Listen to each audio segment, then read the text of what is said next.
look for in a location of an image and how I kind of get it to what I'm looking for. So this is the before image, and this location I actually really liked. Even though it was full sun, I figured I'd just do the backlighting.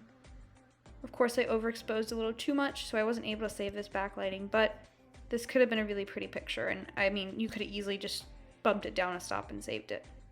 So I'm looking at the background. That's the first thing I look at, honestly, because if I have a bad background, I'm just not even going to try. So I'm looking at the distance the background is away from the subject. A bad background and a chaotic background isn't going to make a good image. So I look at the background first. This was on a rock, like kind of far away from these train tracks right here. And I figured I would just take this and then clean up some of this. This stick I would have moved if I could go back. But the background was really, really far away, so it gives a lot of background blur, which is what I'm looking for. So I'm looking for far away backgrounds, like long paths or something. And I'm looking for foreground interest, but not too much. So if all of this was gone, it would be boring. But I want to clean it up so it's not super, super chaotic. So as you can see is in the finished one, I cleaned up all these sticks and most of this. So I just have a little bit of color, and I'm almost framing the subjects in, so you can see I have this frame with this log. It's coming around here, framing them up here. And then it goes dark again. So I'm framing this area right here. So that's what I wanted to do, and by cleaning it up, it takes your eye right to the subjects. So I'm also looking at my focus area. Is it too chaotic? This was a little too chaotic for me, but I thought I'd just edit it. And if I could go back, I'd probably clean this up more in here, but whatever. And I also have this train track that's a leading line, so I was thinking about that. Where do I want this to lead? So it's leading me to the subjects. So if I have something really distracting in an image, like I had some really bright stick right here, then that would be drawing me from the subjects to that, and then I could easily like leave the image. So I want someone to stay in the image and admire the subjects and not be drawn out of it. So I can actually flip this here, and you can tell me where your eyes go first.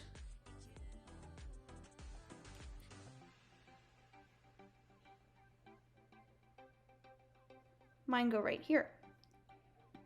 Close your eyes, flip it back.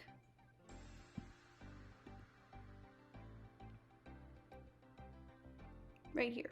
A little more on his neck, so I would have probably dumbed that down a little bit, but again, it was overexposed. And then let's look at another one. So something like this. So this is one of my favorite images that I took recently. Let me go back to the original. So what I was looking for in this location was, I love the backlighting, because lighting is super important when I'm looking at a location. So I loved how it was still a very bright sky, but I was able to get some backlighting in there that would make them really pretty. And this was almost framing them again. It was leading me into the subjects. And the background was not busy or anything. It was very far away. I could blur it easily. It was exactly what I was looking for. And then with some edits, turned it to this. So these are the things that go through my mind when I find a location. So I'm looking at the foreground, the focus area, the background, the lighting, and the colors. And I want all of those to go together perfectly to make the image that I had in my mind. So most of my shots, I already have an image thought up in my mind, the colors I want it to be, the composition, and I'm just building on that. So the rule of thirds is in my mind, but I'm not using it quite as much. So as you can see, this follows rules of thirds. But this wasn't my main focus. I can always crop to make it follow that, or just not follow it at all.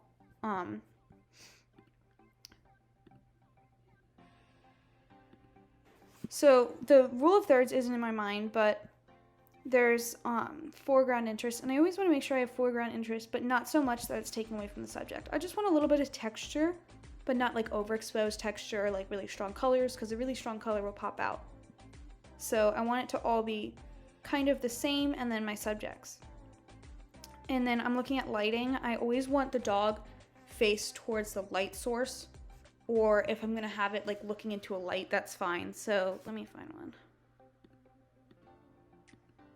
If I have a dog looking into a light, it's okay if it's coming in from here and not like perfectly straight on, that's totally fine. But I want it to make sense where the light's coming from and be easy to edit. If I just have like full sun or like random light coming in at this side or something, that wouldn't make sense because no one's looking into it or whatever.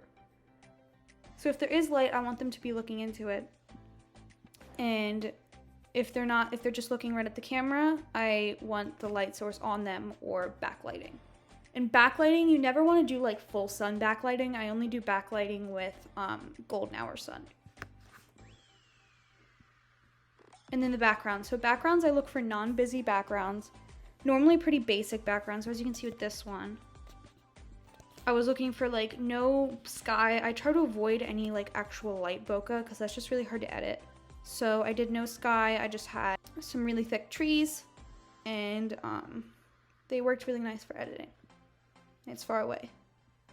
You can also use natural framing. So if there was like a tree here and a tree here, you'd want to make sure that tree wasn't going through the dog's face. You'd rather have tree here, framing the subjects.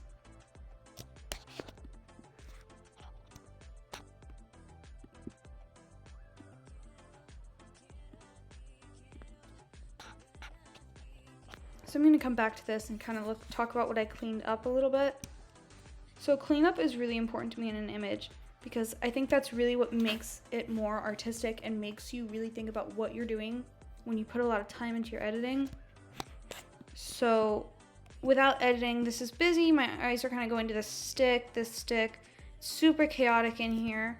So with a little bit of editing, you can see they're looking into the light. It makes sense why he's looking off. He's looking into a light. Light source is coming from there. The lighting makes sense. I cleaned up some of the sticks in here to make it less chaotic. And I cleaned up like the train tracks and everything because I just wanted this to be a very open area. Like they're looking into the sunset.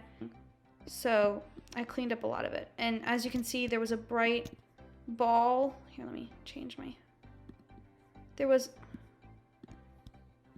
a bright ball right there and an e-collar remote. So I just removed that because they were very strong colors and strong colors will grab your attention. And then I thought the orange looked better with the sunset, so I changed my colors.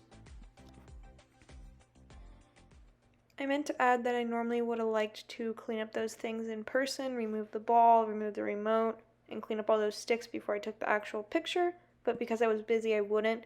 So I was just trying to teach a little bit about location cleanup and how it's important to clean up your location before taking pictures. When I pick a location, I am thinking about the dog's expression and the colors of the dog, so I'm not going to put a really happy-go-lucky golden puppy in a moody dark forest. I mean, it doesn't make sense. You want it to go with the dog's personality, so I'm going to put like a really intense border collie or something in a dark forest, and maybe a black and white one depending on the green tones in that forest.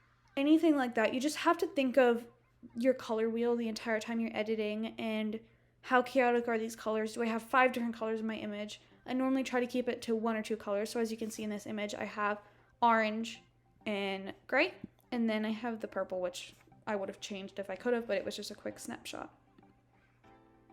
And then this one, as you can see, I have pretty much the same tone. I have this, and then it's a little lighter up here, but it's still one tone. So one last overview. I look for foreground interest in any location, just a little bit. You don't want something that's super bright colored or overexposed because then it's just distracting. You just want a little bit of texture to add that extra depth. And then you have your focus area. You want to make sure you clear that out and it's not super, super chaotic, full of sticks in different colors, because then that's going to put a lot more editing on you. So you want to make sure that's fairly clean. And then you have your background. You want to avoid big open skies unless you're doing like a sunset where you're keeping that underexposed. You want to make sure that there's no trees going through a dog's head, or there's a lot of different colors going on in the background. You want the background to be in general just cohesive. And then you have lighting. And lighting, we always want to face the dog towards the light source. So whether that be from the side or right straight on looking in the camera. And every once in a while we can do backlighting as long as we keep the dog's face bright, like this picture here. And then you have colors. So you always want to think of dogs' colors and how they will go with a certain scene. So always keep in mind colors and how they're working. And If you have a certain location and you think it would be easy to change those colors in Photoshop to what you're thinking, go for it. I mean, try it. It doesn't always have to be those natural colors at a location, but you just have to know what you're going to be looking for when you're editing that picture and what you kind of have in mind. And then we have selecting a location for a certain dog. You want to make sure the location fits a dog. Like I said, the golden and a moody forest, you wouldn't want that, or a moody border collie in some lavender field. Like, no, we want the golden in the lavender field and the border collie in the dark forest. So you just have to think of expressions and the dog's personality showing through in the image. I'd also like to add that I'm not an expert and these are not necessarily universal things. This is just what I look for in a location and what I'm always thinking about when I go on a photo walk, but I'm sure many other people are different, and there are many other people who know much more than me about this. This is just what I've learned and what seems to work best for me.